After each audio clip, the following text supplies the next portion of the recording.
Hey, this is Raise Radio, the holistic wisdom podcast for awakening women that weaves food and nutrition, traditional wisdom, spiritual expansion, so that you can feel your best, body, mind, and soul.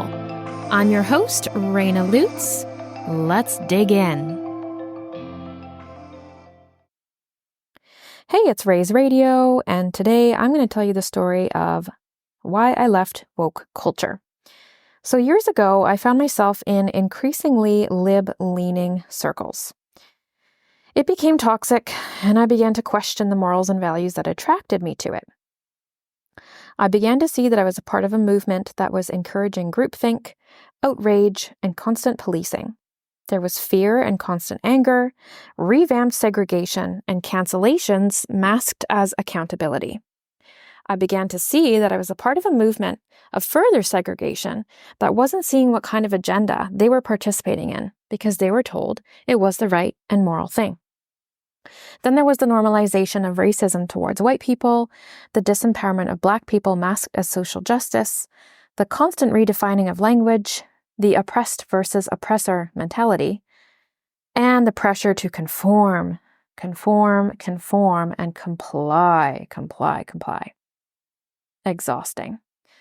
And those who are calling out for discussion, compassion, removal of censorship are being told that they only want these things so they can have free rein to be bigots, sexists, fascists, racists, homophobes, transphobes, or alt-right extremists. This is causing harm.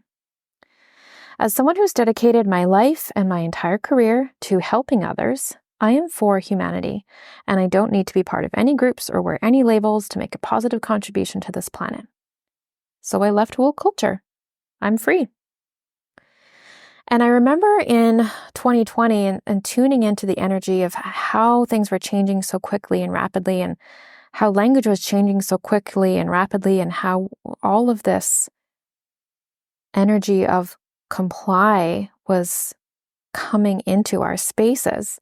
And when I tuned into it, it wasn't this, beautiful, like people were using words like new world, new earth, that kind of terminology. It wasn't utopian beautiful like that. It was this dark shadow. That's how it was shown. That's how it was shown to me by spirit. This energy that was coming over the planet was not for good. This new world, we all do all things together as one, was for a dark agenda. And the way that it showed that to me was this dark, almost like a cloud, like moving through planet Earth. And it was not a nice energy. And that's how it felt, right? Because we were all in this collective shadow. And since 2020, the collective has been experiencing many opportunities through really big and dark triggers to heal and integrate.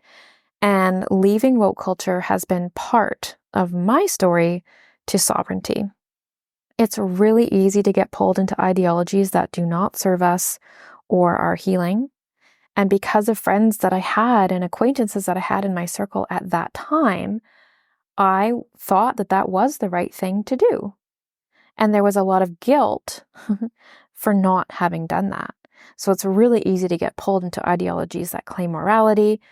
And it's like a spider working her net.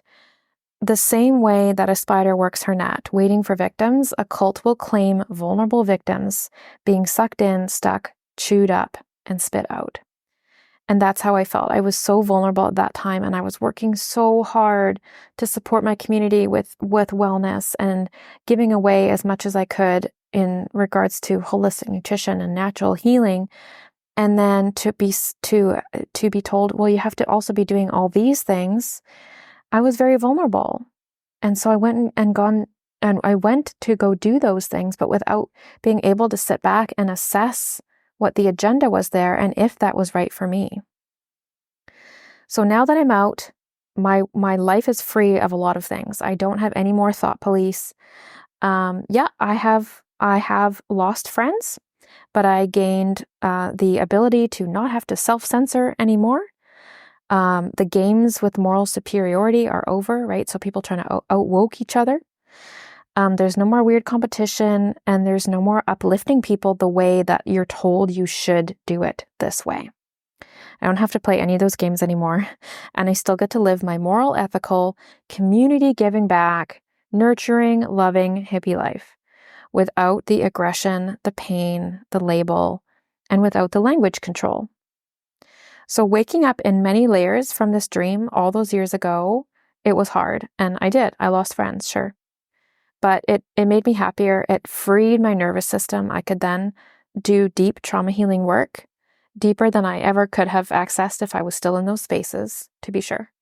And I want to thank writers like Africa Brooke for helping me out of these cages, because it was some of her writing and other experiences in my life for sure, but her writing was part of my story of realizing that I was stuck in something and I had the opportunity to get out. Her piece, Why I'm Leaving the Cult of Wokeness, was read by millions of people, and so helpful to help me to stop using the language and to just be able to pull out of the cult and say goodbye. So right now it's March 2024, and it's important to me, I'm saying that for posterity, it's important for me to share pieces like this, as many of us are reliving and rehashing a lot of what happened in 2020 and 2021. And we're rehashing, that time for our psyches, because it was a very, very hard time. And so, it was dark, it was shadowy, it was debilitating. There was a lot of fear. And so a lot of people lived, when we live in fear, we don't make proper decisions, because we're making our decisions out of fear rather than out of what our body and our soul and our intuition is saying.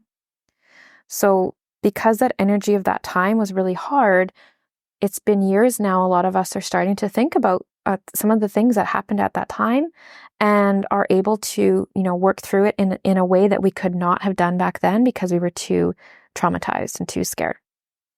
So if you're just starting to look back now, now's the time for conversations, reparations. I've had some really incredible conversations when I have reached out to people and given them the opportunity to step up and meet me in a conversation.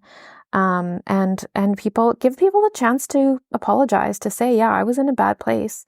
Give people the chance to say, I made some terrible decisions and I'm sorry. Like, allow people the gift of doing that. And if they don't, that's okay too, but allow yourself the gift of giving them the opportunity to do that. And that way you can clear the air either way, right? This is one of my favorite things to do, is to just clear the air so our soul doesn't have to carry around this baggage with other souls anymore, because the contracts are done, right? We want to move past it, but sometimes we still carry like anger or resent or sadness about having lost friends. And this is just not even in regards to, that dark window. This is in regards to any friendship we lose along the way. It's nice to just be able to clear the air. I really believe in that. So you can move forward with, less baggage. And then it's less work to have to, it's doing death work early. It's less to have to wade through when you get to end of life, is, having these moments cleared with people and just being able to move forward in love. So if many parts of you are, digging into that now, I super applaud you for doing that work. If you did it the whole way through, like 2020 up until now, I applaud you as well.